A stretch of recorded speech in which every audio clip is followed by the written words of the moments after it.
Salut à tous, j'espère que vous allez bien. On se retrouve encore une fois pour une toute nouvelle vidéo.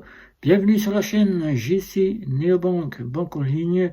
Avant de commencer, je tiens comme à chaque fois à vous demander de contribuer sous la chaîne. Il y a un petit sur la chaîne, il y a un petit onglet magasin qui se situe juste en dessous du titre. Vous achetez un petit t-shirt, un sweat à capuche, ou bien une tasse, ou bien différents articles, et vous me faites plaisir. Je peux voir que vous êtes satisfait de mon travail, et je pourrais ainsi, en ayant vu que vous êtes satisfait, m'améliorer dans mon travail. Vous sollicitez ouvrir un compte chez Nickel, ou bien chez Revolut, ou bien chez Bunk, ou encore N26 pour ne citer que c'est Neobank et FinTech. Vous envisagez d'y mettre vos revenus pour en faire revenir un compte principal. Vous avez peur du blocage. Eh bien, nous allons voir comment éviter cela en quelques options. C'est parti.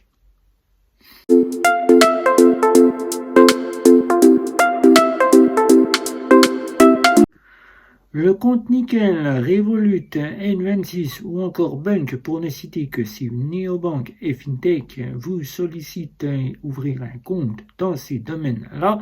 Vous sollicitez en faire votre compte principal, mais la première préoccupation de ces comptes-là, c'est le blocage de compte. Là, vous vous posez cette question, si je fais de ce compte mon compte principal, je vais subir les blocages de compte, mais qu'est-ce que je peux faire pour éviter cela? Eh bien, avec ces passages que je vais vous donner dans cette vidéo, vous allez pouvoir éviter ainsi le blocage de compte en respectant bien les options que je vais vous citer dans cette vidéo. Vous pourrez ainsi pleinement ouvrir ce compte et en faire votre compte principal. Alors, la première chose qu'il faut éviter surtout de faire, surtout si vous sollicitez avoir votre néobanque ou votre fintech en compte principal, prenons le cas de la fintech qui est la plus-value, c'est le compte Nickel. Prenons le cas de la néobanque qui est la plus sollicitée, c'est Revolut. Vous sollicitez ces deux plus grosses parties pour un compte principal. Eh bien, ce qu'il ne faut surtout pas faire afin de voir votre compte bloqué, c'est déjà la première chose d'ouvrir un compte, d'avoir une carte bancaire. Ça, c'est la première chose qu'il faut surtout faire. C'est d'avoir une carte bancaire, évitez d'en avoir plusieurs, certes, mais si vous êtes obligé d'en avoir plusieurs, cartes de compte ou bien plusieurs comptes, là, faites ce dont vous avez besoin si vous avez l'utilisation de ces cartes bancaires ou de ces comptes. Là, c'est la première chose qu'il faut faire, c'est au moins avoir une carte bancaire. Là, vous ouvrez votre compte, c'est la première chose. La seconde des choses à faire, vous ouvrez votre compte et là, tout de suite, vous pensez tout de suite pouvoir faire revenir des sommes qui ne sont pas autorisés par la fameuse néobanque ou la fameuse fintech, ne pas faire de virement constant. Ça, en ouvrant son compte, on ne fait pas de virement constant. On ne pense pas à virer des 500 ou des 5000 euros. Là, tout de suite, on ouvre le compte, on dépose que des 20, 10, des 20, des 50, des 100 euros jusqu'à que vous soyez passez au moins une petite semaine, jusqu'à que vous ayez fait cette semaine, et après, vous pourrez commencer à alimenter votre compte avec un peu plus d'argent. Au moins, laisser une petite semaine, mais ne pas alimenter votre compte avec des 500, des 1000 euros, des 5000, car là, vous allez être vite suspecté de virement frauduleux. La troisième partie qu'il ne faut surtout pas faire, c'est de payer avec sa carte bancaire sur des sites frauduleux. Et ça, il faut toujours vérifier que le site est bien le site officiel, le site auquel on puisse payer avec des moyens de paiement sécurisés. Car là, payer sur un site frauduleux, ça pourra vous engendrer le blocage de votre compte. Là, et oui, vous payez, et puis là, le fraudeur a accès, c'est le blocage de compte. Là encore, faire des virements sur des transactions non autorisées. Là, surtout, n'abusez pas d'ouvrir un compte uniquement pour faire que des virements. Ça ne servira à rien. Le service de sécurité n'acceptera pas que le compte serve qu'à des fins de virement. Utilisez plutôt le compte à des fins de compte professionnel ou personnel selon ce que vous ouvrez. Si c'est pour vous faire votre compte principal, le compte nickel, ou encore Revolut, ou encore Bunk, ou encore N26 pour ne citer que celle-ci, utilisez-les directement à des fins de quotidienne, fin de quotidien, voilà, auquel vous faites revenir votre salaire, vous payez votre alimentation, vous payez vos factures, vous payez vos loisirs, mais ne les utilisez pas à des fins que pour du virement. Ça, c'est le blocage assuré. La dernière chose, c'est surtout de ne pas faire plusieurs fois son code PIN faux. Là, il ne faut pas toujours taper son code PIN dans l'application. Quand vous essayez d'ouvrir votre application, si vous avez oublié au bout de la seconde fois votre code PIN, que vous ne vous en souvenez pas, je parle du code d'un mot de passe, voilà, je dis code PIN, c'est mot de passe, vous allez redemander un nouveau code pour pouvoir vous connecter. Vous marquez que vous avez oublié votre mot de passe et là, vous refaites une demande pour pouvoir refaire un nouveau mot de passe. N'insistez pas car là, c'est le blocage de votre application. Ça, c'est surtout ce qu'il ne faut pas faire. Vous avez oublié votre mot de passe. Eh bien, si vous l'avez oublié, que vous avez peur de ne pas pouvoir vous en rappeler, demandez simplement en cliquant en dessous, j'ai oublié mon mot de passe. Et là, vous pouvez redemander un nouveau mot de passe. Avec votre carte bancaire, ne faites pas de paris sportifs, ne faites pas de trading. Surtout, sur certains, ils n'aiment pas que vous achetiez de la monnaie trading. Du trading ou de la crypto-monnaie. Je parle surtout de la crypto-monnaie, car certains n'aiment pas que vous achetiez dans la crypto-monnaie. Ça pourrait vous faire bloquer. Lisez bien les conditions générales, souvent c'est indiqué, pas d'achat de crypto-monnaie, alors n'achetez pas de crypto-monnaie si cela n'est pas permis.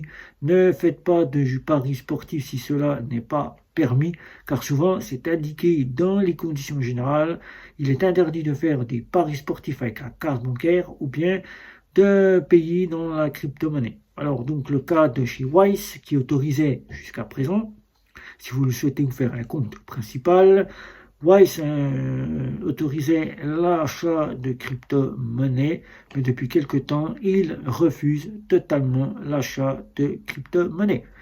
Quand vous faites un virement, ne mettez pas des petites phrases, des petits mots qui pourraient contredire et qui pourraient permettre au blocage de compte. Surtout si vous achetez de la crypto-monnaie, ne mettez pas des phrases comme contexte, ou bien ne mettez pas un virement numéro, un virement pour un tel, ou ne mettez pas certaines choses que le service de sécurité ne permet pas et qu'il pourrait juger comme étant frauduleux.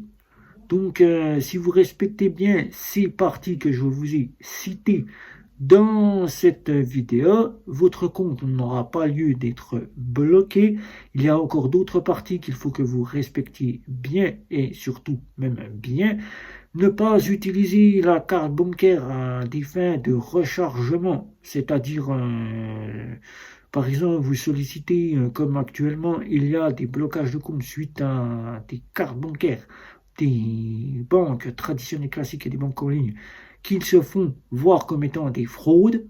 Alors vérifiez bien si contactez votre service client afin de voir si votre carte bancaire de banque traditionnelle classique ou de banque en ligne ou de néobanque ou de fintech peut être acceptée car le cas de chez Bunk, le cas de chez Revolut bloque les comptes si vous ne respectez pas la carte bancaire qui est reconnue comme fraude et qu'au bout de la 2e ou 3e fois ou la 4e fois, ils reconnaissent toujours cette carte comme étant une fraude, ben là, c'est le blocage assuré. Alors évitez pour l'instant, je dis bien, de faire des rechargements par carte bancaire, surtout faites des virements instantanés si vous devez faire un virement instantané entre vos comptes.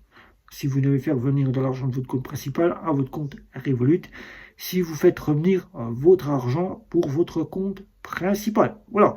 Donc, ces petites questions, ces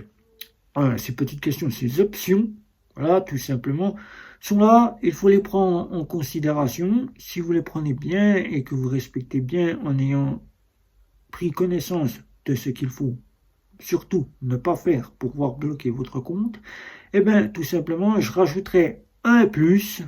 Un plus, c'est de changer votre adresse postale constant. C'est-à-dire, vous ouvrez un compte, vous changez votre adresse postale plusieurs fois, alors que vous avez enregistré votre carte bancaire et votre compte en France, et que vous mettez une adresse postale de Suisse, par exemple, et alors que vous êtes en France et que vous ne justifiez pas, là, ça pourrait être le blocage de compte.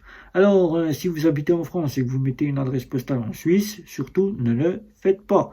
Mettez bien votre adresse française et justifiez bien que c'est bien votre adresse française et là, votre compte ne sera pas bloqué. Car souvent, certains le font.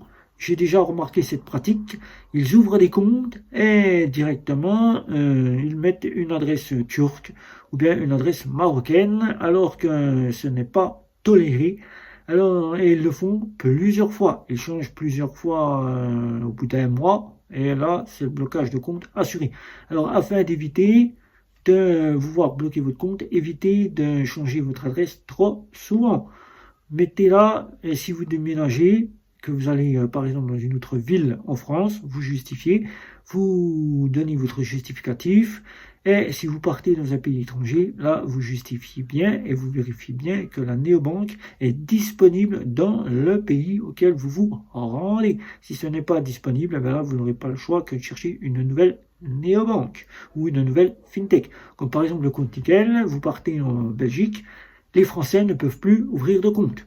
Si vous partez en Belgique, c'est pas la peine de demander de changement d'adresse. Nickel n'acceptera pas que vous ayez changé d'adresse et votre compte ne pourra être réouvert et vous ne pourrez pas réouvrir de compte. Si vous partez par exemple chez Revolut, là vous n'avez quasiment pas de souci, car Revolut vous changez votre adresse, vous fermez votre compte français, puisque l'intitulé est UAB, alors que l'intitulé en Belgique n'est pas le même intitulé, c'est pas UAB, c'est l'intitulé anglais. Donc vous fermez votre compte en France, vous allez en Belgique, vous réouvrez un compte en Belgique avec votre adresse belge, il n'y aura aucun souci. Vous repartirez de zéro, certes, mais vous pourrez récupérer un compte avec quasiment l'adresse lituanienne, puisque pour l'instant il n'y a que l'adresse lituanienne qui passe. En Suisse, c'est pareil, c'est l'adresse lituanienne. En Allemagne, c'est une adresse lituanienne. Donc vous repartirez comme si vous étiez directement avec votre ancienne adresse. Je parle de votre IBAN. Hein. Je dis l'adresse, c'est l'IBAN directement. Voilà. Vous ne repartirez qu'avec un IBAN lituanien. Vous repartirez donc de zéro.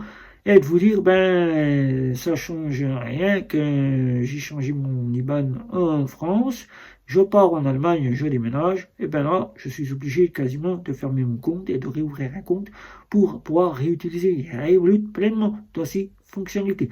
Vous ne perdez rien, puisque souvent les options sont même les mêmes qu'en France, même vous pourrez peut-être gagner plus d'options, car dans chaque pays où opère Revolut, plus d'options peuvent être proposées. Voilà.